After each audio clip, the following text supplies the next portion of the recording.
RCN. Le son de la différence. I Feel Good sur RCN, Christophe Chevardet. Bonjour à toutes, bonjour à tous, bienvenue dans I Feel Good comme toutes les semaines. Le plaisir d'accueillir un invité qui vient vous partager un peu de son énergie, un peu de son envie d'agir, un peu de sa joie de vivre aussi. Par son engagement perso, professionnel, il bouge, il fait bouger autour de lui.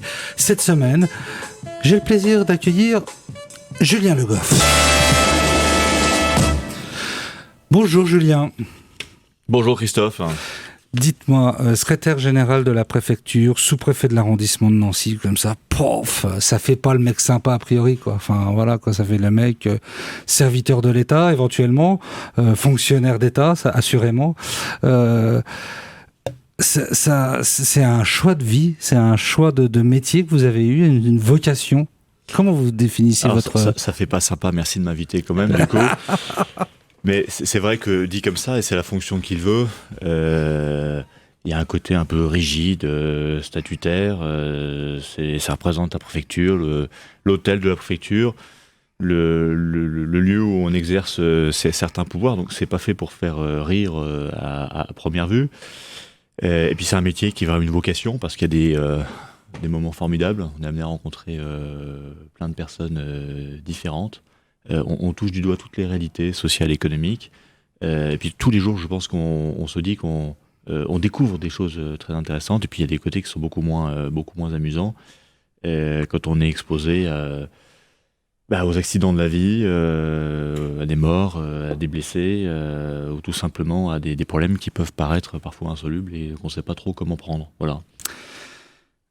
Alors avant d'aller effectivement dans les difficultés du métier, comment vous avez fait ce choix de la préfectorale? Comment il est arrivé à vous? Très tardivement.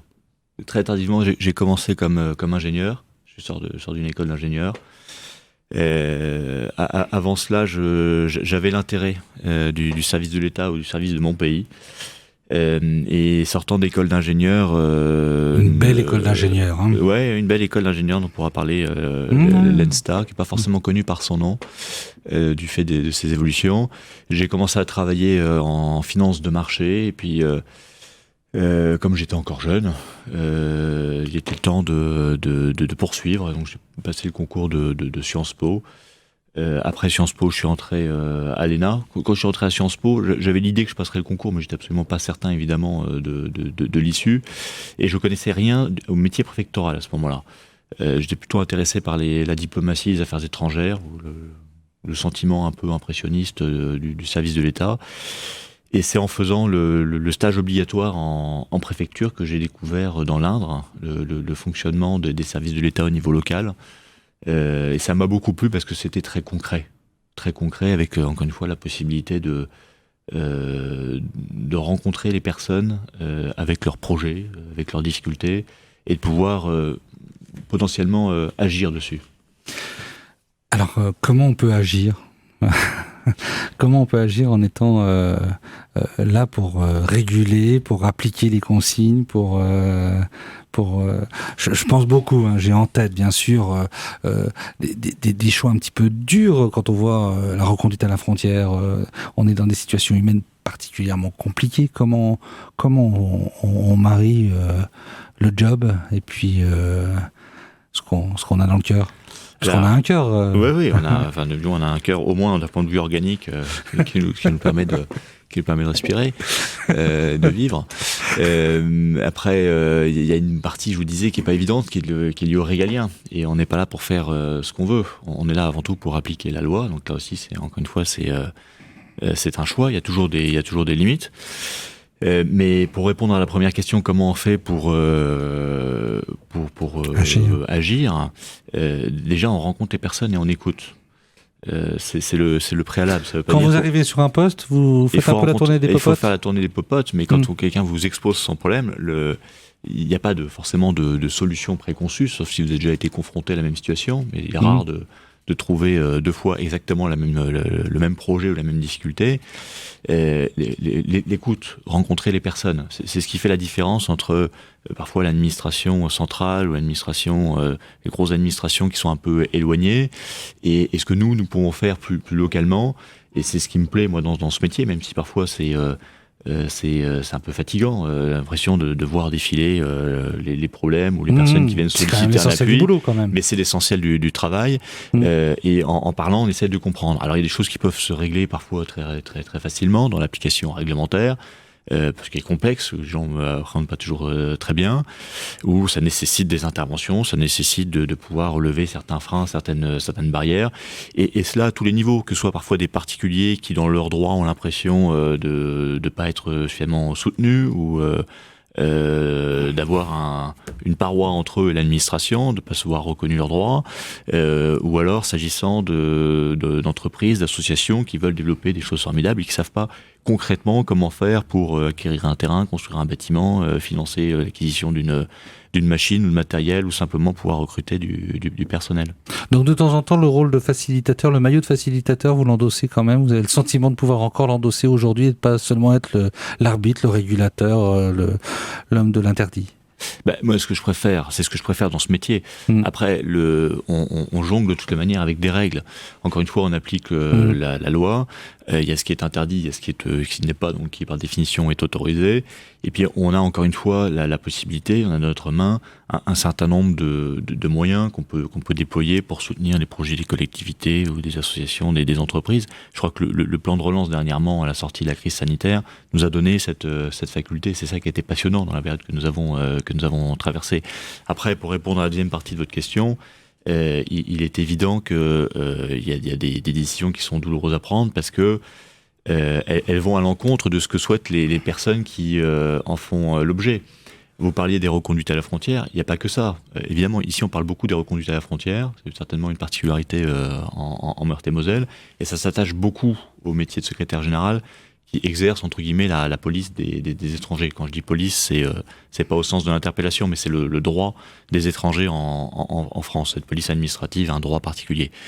Mais vous prenez par exemple le cas des hospitalisations d'office pour soins psychiatriques de certains de nos concitoyens, où certaines personnes se présentent trouvant sur le territoire, sont des décisions qui sont extrêmement difficiles à prendre et qui nécessitent des précautions. Parce que c'est la privation de liberté, c'est ça. C'est une privation de liberté, ça impose des traitements, donc on le fait toujours sur avis médical. Ça n'est qu'un exemple.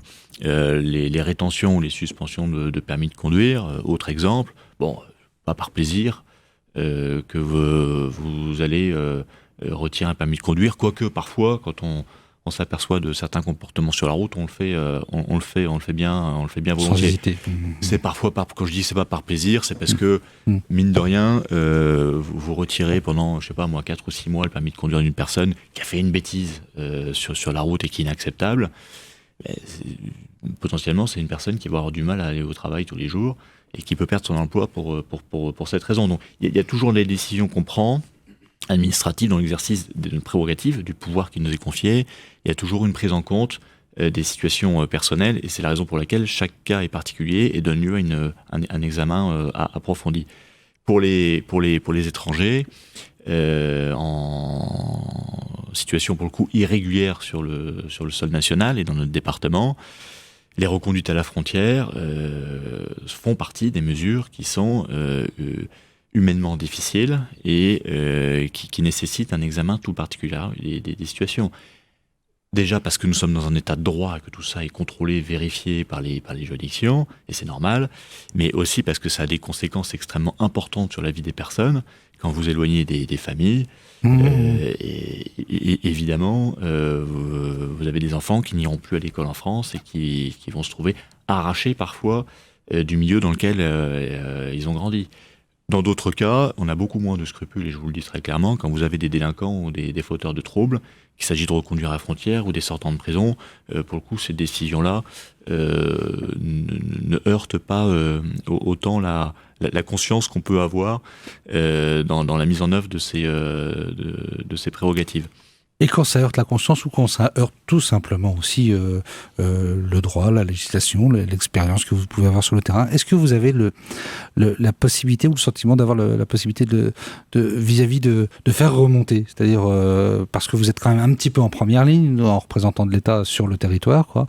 Est-ce que dans les ministères, là où ça se décide, là où ça se joue, avec les parlementaires peut-être aussi, est-ce que vous avez aussi cette capacité de dialogue aujourd'hui, cette capacité, cette écoute aussi que vous pouvez avoir de vos collègues ou d'élus?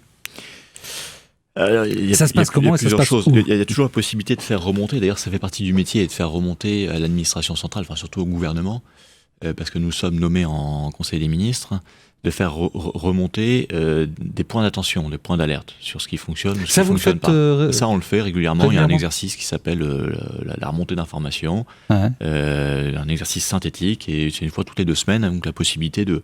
Vous faites une note, quoi. On fait une note, toutes les préfectures le font, une synthèse des synthèses qui est faite, et donc au moins on peut alerter les autorités de l'État, les plus hautes autorités, sur certaines choses. Donc là, ça veut dire que ça va high level, quoi. Ça va vraiment des gens qui vont lire le truc. Ça peut être lu à très haut niveau, effectivement. Donc quand on dit très haut niveau, ça veut dire du ministre de l'Intérieur, Premier ministre et même ouais. Président de la République. C'est une façon pour les plus hautes autorités de l'État de rester bien connectés avec ce qui se passe sur le terrain. Et évidemment, elles le sont de par leur relation directe avec les élus, avec les grands acteurs de la société civile. Mais vous avez votre contribution aussi. Mais nous, on a notre contribution, puis on est souvent d'ailleurs interrogé. Ça aussi. Oui, on est interrogé sur des points très, très précis, très particuliers, ou alors de façon plus libre pour nous amener justement à faire des remontées de terrain. Tout à l'heure, vous parliez de l'application de la loi. C'est le cœur du métier. Si l'administration n'applique pas la loi, on a un problème qui est tout de même démocratique avant toute chose, puisque la loi, par définition, est votée par les parlementaires. Donc, dans la loi, il y a des choses qui sont plus ou moins plaisantes. Une loi n'est jamais faite, encore une fois, pour être amusante. Elle est là pour prescrire des normes. Mais quand on parle du droit des étrangers, ça heurte la conscience. C'est pas que ça heurte la conscience parce qu'on fait des choses qui sont bonnes ou mal. On n'est pas pour faire de la morale. Humainement, on voit qu'il y a des conséquences, mais on ne fait qu'appliquer la loi. Et on ne prend pas ces décisions-là dans le mépris de la loi, bien au contraire. Julien, le temps passe, j'ai quand même oublié la première question, ça sert à quoi un secrétaire général ou ça fait quoi un secrétaire général avant la pause musicale ? C'est une question que je me pose tous les jours, tous les matins. Je dirais pas le soir parce que souvent j'essaie de penser à autre chose. Un début de réponse quand même. Déjà il y a des fonctions encore une fois très cadrées. On est nommé pour être sous-préfet. On est sous-préfet avant toute chose, donc on représente l'État à l'échelle d'un territoire. Mon territoire, c'est l'arrondissement de Nancy, c'est-à-dire la métropole du Grand Nancy, mais également les communautés de communes autour, le Salé-Vermois, le Saintois, le bassin de Pompée, le bassin de Pont-à-Mousson, Moselle et Madon. Voilà, donc on représente l'État sur ce territoire. On a la relation avec les élus, avec les associations, les entreprises, et on vient nous voir pour mettre un peu de lien dans les relations que l'État a avec la société civile. Et puis secrétaire général, c'est en plus une fonction, en plus de ce que font les sous-préfets d'arrondissement, notamment dans le département Toul, Lunéville ou Val-de-Bruyère. Il y a des fonctions transversales qui sont particulières. Vous avez cité les étrangers. C'est vraiment une fonction qui s'attache à l'exercice de la fonction de secrétaire général. C'est pour moi. Ça me prend un certain temps, pour les raisons que j'évoquais. Mais également l'animation des politiques publiques, la déclinaison de toutes les politiques publiques de l'État à l'échelle du département, pas seulement de l'arrondissement chef-lieu, mais du département. Alors concrètement, c'est quoi une politique publique, par exemple ? C'est la coordination de tous les services de l'État pour mettre en œuvre les instructions du gouvernement et l'application de la loi. Par exemple, indépendamment des politiques de sécurité qui sont vraiment exercées par le directeur de cabinet en préfecture, ici une directrice de cabinet, mais par exemple quand on parle de l'aménagement du territoire, le programme Petite Ville de demain ou le programme Action au cœur de ville, Donc ça c'est quand l'État souhaite mettre un peu de moyens. Quand on parle du plan de relance, il fallait déployer le plan de relance sur les territoires. Quand on parle de grandes politiques qui sont voulues par la loi, la protection de l'environnement, le soutien à l'activité économique, l'emploi, tout ça est piloté entre guillemets par le secrétaire général pour le compte du préfet, donc en coordination des services et des opérateurs de l'État et en relation directe avec les collectivités territoriales. Ça doit être sympa quand même, tout ça, quand même, parce que ça veut dire une hyper-réactivité et puis un niveau d'animation d'un territoire qui doit quand même... Le jour où ça cesse d'être sympa, comme vous dites, je pense qu'il faut changer de métier. Parce que ça demande quand même un peu d'investissement personnel, et donc autant le faire avec un peu de plaisir malgré tout. On en reparle dans quelques instants. I Feel Good sur RCN, Christophe Chevardet. Oui, alors comme ça, hors antenne, le secrétaire général me montre la réactivité de l'État. Non, mais ça, c'est... Voilà, ça... Bon, allez, Julien, merci de vous être arrêté quelques instants pour partager un peu des joies, de l'envie, du job de secrétaire général d'une belle préfecture de Meurthe-et-Moselle.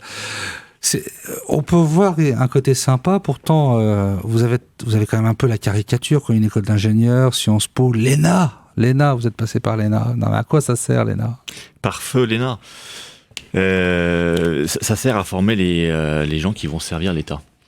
Et c'est important de le rappeler. Alors moi, je suis pas de ceux qui en parlent avec honte, comme s'il était infamant de sortir de l'ENA, École nationale d'administration, qui est une école spécialisée qui permet d'apprendre un métier concrètement avec une alternance. Vous allez en ambassade, en préfecture, vous apprenez les métiers au service de l'État et quelque part de votre pays. Et puis quand on y entre, c'est pour savoir pourquoi on le fait, pour servir l'État. Donc je vois pas pourquoi il faudrait ne pas en parler, le passer sous silence, comme si c'était une ligne à ne pas trop faire apparaître sur un curriculum vitae. C'est une belle étape dans votre carrière. Ça fait partie des 3 dates importantes dans votre vie. Ouais, mais je l'ai mis volontairement parce que j'ai fait une école d'ingénieur avant où j'ai trouvé que les ingénieurs étaient beaucoup plus corporatistes. Au bon sens du terme, mais c'est vrai qu'ils aiment ce qu'ils ont fait, ils en parlent, ils n'en parlent pas avec honte. Pour le coup, tous les débats autour de l'ENA font que souvent on se dit c'est à reculons qu'on en parle, comme si l'ENA portait à elle seule tous les malheurs de la France depuis sa création, depuis 1945, en oubliant qu'elle a avant tout formé des fonctionnaires qui ont servi loyalement leur État et leur pays, en appliquant les lois telles qu'elles étaient voulues par les représentants de la nation qui, eux, sont élus par le peuple. Donc moi, je ne considère pas que ce soit quelque chose à dissimuler, bien au contraire. Je l'ai voulu, j'ai beaucoup travaillé pour y parvenir. C'est dur. Oui, c'est difficile. Comme tous les concours, c'est compliqué. J'étais pas forcément prédestiné à le réussir parce que dans ma famille, j'ai pas d'ascendant ayant travaillé dans la haute fonction publique. Ça aide. J'ai un grand-père qui était militaire, c'est tout. C'est ce qu'on dit souvent. Donc moi, je l'ai travaillé. Je pense que je l'ai eu par mon mérite. C'est comme ça que je le conçois et c'est pour ça que j'en fais une date importante parce que c'est autant une vocation que de se dire je vais servir l'État. Le jour où on croit plus dans ce qu'on fait, on change de métier et on a la possibilité de le faire dans un pays de liberté. Rien ne nous retient. Moi, surtout que je viens de passer mes 10 années au service de l'État, donc je ne dois plus rien à l'État d'un point de vue pécuniaire. Il y a un engagement. C'est un engagement dès le début, et on se bat pour pouvoir être à la hauteur de cet engagement en entrant en l'ENA. Je vais pas jouer le rôle de la défense, mais souvent on attaque en disant il y a des passerelles, on fait un peu d'ENA, puis après on va dans le privé, et puis on s'éclate dans le privé. Mais c'est vachement mieux en fait ces passerelles quand même de pouvoir dialoguer public-privé, alors que c'est pas mal fustigé. Oui, moi je pense que ça peut être important de connaître l'environnement dans lequel on évolue. Quand on représente l'État dans les territoires, quand on sert l'État, on doit savoir pour qui et pourquoi on travaille, et parler d'économie ou de sécurité sans jamais avoir traité avec le monde économique ou sans connaître du tout, par exemple, nos forces de sécurité intérieure, ça peut être très problématique. Comparons avec d'autres pays, il faut toujours regarder comment ça se passe ailleurs. Pour le coup, c'est différent aux États-Unis, où vous avez des administrateurs qui sortent des grandes entreprises et qui intègrent les ministères ou l'administration en place. C'est certainement beaucoup plus problématique d'avoir ces mouvements aussi rapprochés Alors que dans notre système, je trouve en France, les choses sont assez claires. Vous êtes soit en exercice pour le compte de l'État et vous avez des règles que vous devez respecter, ou alors vous demandez une disponibilité, ou vous partez, vous démissionnez, et vous allez vous faire quelques temps dans le privé. Mais quand vous revenez, c'est certainement aussi un avantage pour l'administration et pour l'État. Il est tout jeune, notre secrétaire général de la préfecture, il a la quarantaine quand même, ça va quand même. Si on lui dit, allez, sans dire le mot réforme, mais des choses qu'on pourrait faire évoluer parce que la société évolue, parce que le monde bouge, au niveau de l'État, sur quoi vous auriez envie un petit peu de faire bouger les choses, faire bouger l'État ? Avoir plus de liberté d'action au niveau local. Parce que on peut mettre en place des programmes depuis Paris. On peut évidemment voter des lois dans une république unie et indivisible. C'est important que la loi soit la même pour tout le monde. Mais laissons-nous de plus en plus, dans le cadre de la déconcentration des pouvoirs, de quoi apprécier les situations et les régler, les résoudre en fonction du contexte local, en fonction des personnes qui ne sont pas les mêmes en Lorraine, par exemple, que dans le sud-ouest. Il n'y a pas un risque quand même à trop décentraliser ou à trop déconcentrer ? Décentraliser, c'est pas la même chose. La déconcentration est tout autre. Je parle bien de déconcentration, c'est-à-dire de laisser à l'État le soin d'exercer les pouvoirs de l'État, mais en faisant pleinement confiance aux personnes qui représentent l'État dans les territoires, au plus près, au niveau local, pour sentir le contexte et parfois régler eux-mêmes des problèmes qui ne méritent pas de remonter à un niveau supérieur. Et je pense que c'est comme ça qu'on simplifiera l'exercice de l'État, l'exercice de l'État, je dis plutôt, l'exercice de l'État dans ses grandes missions, les grandes missions de l'État, et qu'on rendra aux citoyens le service qu'il est en droit d'attendre, c'est-à-dire une réponse qui sera peut-être plus directe, plus rapide. Dans les dates importantes de la vie de Julien Le Goff, il y a des naissances. Ah oui. Mes 2 enfants. Ouais. Une fille de 11 ans et un petit garçon de 1 an qui est né à Nancy. Ah bah un petit Nancéen en plus. Un petit Nancéen.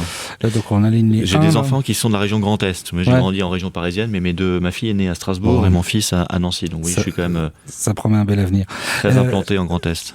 On arrive quand même à évoquer quand même la vie de famille, les enfants quand même, quand on est serviteur de l'État.